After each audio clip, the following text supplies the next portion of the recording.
Okay, next question. 51702 and modifier 59. If a patient has 51702, insertion of Foley cath, and 31500 intubation in the ER, is it appropriate to use a 59 modifier on the 51702? The patient was a 61-year-old female who came to the ER by EMS in respiratory distress. The visit was 99291, and the patient was transferred to a higher level of care. Okay, so they have a Foley and they're intubated in the ER. Do you need the modifier 59, which means separate procedure? Well, for an ER, I understand what they're asking, but isn't intubation, first of all, you would definitely, that would be your leader because it's going to pay out more than inserting a Foley catheter, okay? A Foley catheter is kind of, isn't that kind of a given? I don't think you can, that's part of the regular care that's bundled in, I think. I could be wrong, but intubation is not.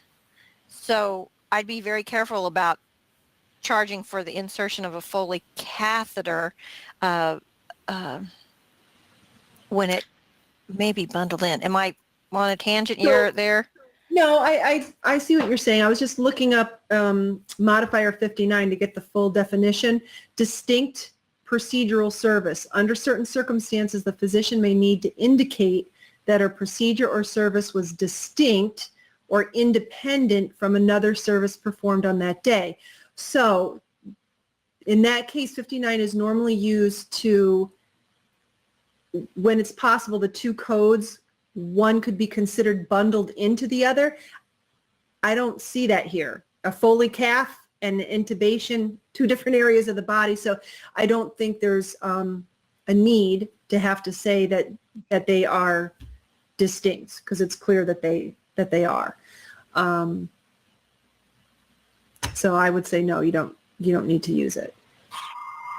And also, when a patient's admitted, doesn't that change a little bit about, yeah, you do get to code for the ER visit and everything, but the patient's inpatient, that's a continuation of care, and so they don't use CPT codes like outpatient. If the patient had gone to the ER and been discharged, that's different, but a patient that's ER and then admitted to a higher level of care like ICU, obviously they're intubated, they're going to go to ICU.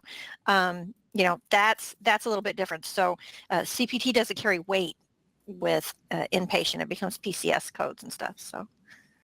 And just while Alicia was talking, I did that little trick with putting a search phrase, and I did it on CMS, and I came up with this. I love that trick.